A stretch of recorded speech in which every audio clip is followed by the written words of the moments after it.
اهدنا الصراط المستقیم۔ بسم اللہ الرحمن الرحیم۔ ناظرین، آج کے اس ملاقات میں ہمارے ناظرین میں سے ایک خاتون ام فائق نے سوال کیا ہے کہ صلاۃ الکسوف اور صلاۃ الخسوف یعنی سورج گرہن اور چاند گرہن کی نماز کے حوالے سے ہم شیخ محترم سے جانیں گے کہ شیخ، یہ نماز اس کا طریقہ کیا ہے؟ کیا خواتین اسے اپنے گھروں میں جماعت کے ساتھ پڑھ سکتی ہیں یا نہیں؟ اس بارے میں کچھ وضاحت فرمائیں۔ بسم اللہ الرحمن الرحیم، الحمد للہ رب العالمین، والصلاة والسلام علی رسولہ الکریم، اما بعد۔ محترم ناظرین، یقیناً سورج گرہن اور چاند گرہن کی نماز یہ اللہ کے رسول صلی اللہ علیہ وسلم سے سنت، یہ ثابت شدہ نمازیں ہیں۔ عام طور پر اللہ کے رسول صلی اللہ علیہ وسلم ایسے موقع پر لوگوں کو مسجد میں بلا کر باقاعدہ جماعت کے ساتھ نماز پڑھا کرتے تھے۔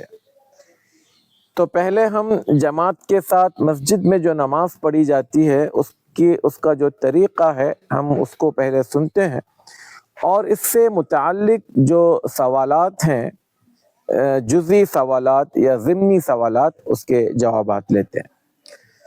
سب سے پہلی چیز، سورج گرہن ہو یا چاند گرہن، جب یہ شروع ہو جائے، یعنی اس کا گرہن لگنا شروع ہو جائے، تو یہ نماز شروع کی جائے گی۔ اس میں کوئی اذان نہیں ہے، اس میں کوئی اقامت نہیں ہے۔ نیت اس نماز کی ہوگی، اور جیسے کہ ہم اس سے پہلے بھی کئی ویڈیوز میں بتائیں کہ یہ نیت دل کے ارادے کا نام ہے، زبان سے نہیں ادا کی جائے گی یا الفاظ میں بیان نہیں کی جائے گی۔ تکبیر تحریمہ ہوگی۔ تکبیر تحریمہ کے بعد دعائے استفتاح یا ثنا جو پڑھتے ہیں، سبحانک اللہم اللہم باعد بینی، یہ پڑھا جائے گا۔ پھر اعوذ باللہ، بسم اللہ، یہ سب پڑھنے کے بعد سورہ فاتحہ پڑھیں گے۔ سورہ فاتحہ کے بعد ایک لمبی قرات کریں گے۔ لمبی قرات ہونے کے بعد پھر رکوع میں جائیں گے تو لمبا رکوع کریں گے۔ رکوع سے اٹھنے کے بعد سمیع اللہ لمن حمدہ اور ربنا لک الحمد کہہ کر دوبارہ پھر سے سورہ فاتحہ پڑھی جائے گی۔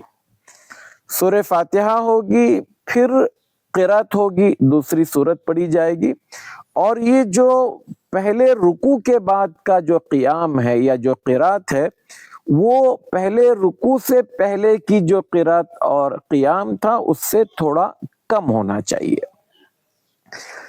پھر اس کے بعد دوبارہ جب قیام ختم ہو، قرات ختم ہو، تو رکوع میں جائیں، اور یہ رکوع بھی لمبا ہو لیکن پہلے رکوع سے قدرے کم ہو۔ پھر اس کے بعد کی جو نماز ہے ویسی ہی ہے جیسے ہماری عام نمازیں ہیں۔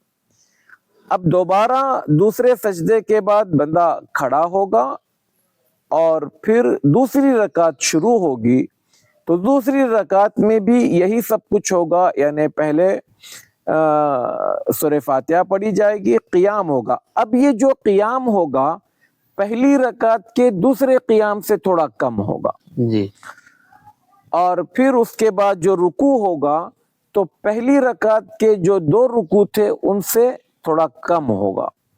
پھر اس کے بعد پہلے رکوع سے، یعنی دوسری رکعت کے پہلے رکوع سے بندہ کھڑا ہوگا، سمیع اللہ لمن حمدہ ربنا لک الحمد کے بعد دوبارہ سورہ فاتحہ پڑھے گا اور تلاوت کرے گا، قرات کرے گا، اور یہ چوتھا قیام ہے یا چوتھی قرات ہے جو تیسرے قیام اور تیسری رکعت سے تھوڑی کم ہوگی۔ تو یہ کل ملا کر صلاۃ الکسوف یا صلاۃ الخسوف، سورج گرہن یا چاند گرہن کی جو نماز ہے، اس میں گویا 2 رکعت پڑھی جا رہی ہے، 4 قیام ہیں، 4 رکوع ہیں، 4 سجدے ہیں، اور ہر قیام جو ہے پہلے والا بڑا ہوگا بنسبت دوسرے کے، پھر دوسرے والا بڑا ہوگا بنسبت تیسرے کے۔ تو اس طرح سے یہ چیزیں ہیں۔ باقی رہی بات کیا خواتین یہ نماز گھر میں جماعت بنا کر پڑھ سکتی ہے؟ جی، اگر وہاں پر ایسا کچھ انتظام ہوتا ہے تو خواتین جیسے فرض نماز پڑھتی ہیں اس کے جو اپنے احکام ہیں، یعنی ان کا جو امام، ان کی جو امام ہوگی وہ بیچ صف میں ہوگی، آگے نہیں ہوگی، اور ان کی قرات اور ان کی آوازیں اتنی بلند نہیں ہو کہ باہر لوگوں کو سنائی دے۔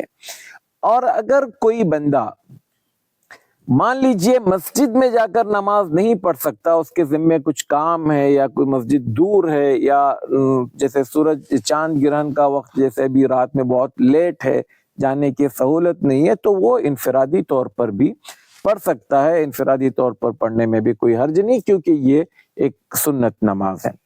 اب رہا سوال اس بندے کا جو پہلی رکعت میں امام کے پہلے رکوع کو نہیں پایا، جی، یعنی اس وقت جب وہ مسجد میں داخل ہوا تو امام پہلے رکوع سے فارغ ہو کر دوسرے قیام میں ہے یا دوسری قرات میں شامل ہو گیا ہے، تو اہل علم کا اس بارے میں صحیح اور راجح قول یہ ہے کہ پہلا رکوع وہ اصل میں نماز کا اصل رکن ہے، دوسرا جو رکوع ہے وہ سنت ہے۔ لہذا پہلا رکوع اگر کسی کا چھوٹ جائے تو وہ امام کے ساتھ میں اس رکعت میں شامل تو رہے گا، نماز پوری پڑھے گا، لیکن امام کے سلام پھیرنے کے بعد وہ دوبارہ کھڑا ہوگا اور دوبارہ کھڑا ہو کر اپنی رکعت مکمل کرے گا، اور اس رکعت کو پڑھنے کا وہی طریقہ ہوگا جس میں وہ 2 رکوع اور 2 قیام کرے گا۔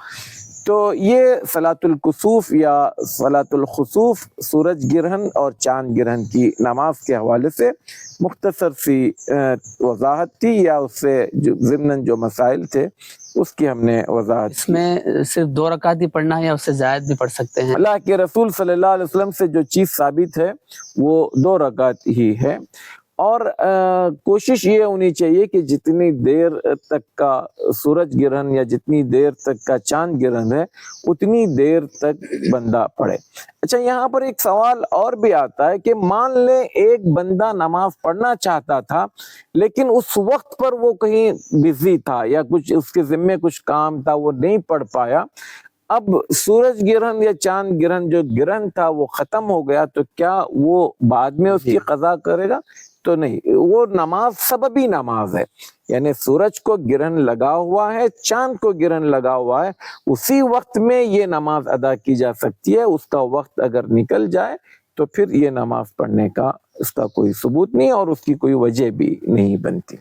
اللہ تعالی ہمیں کہنے اور سننے سے زیادہ عمل کی توفیق عطا فرمائے۔ السلام علیکم ورحمۃ اللہ وبرکاتہ۔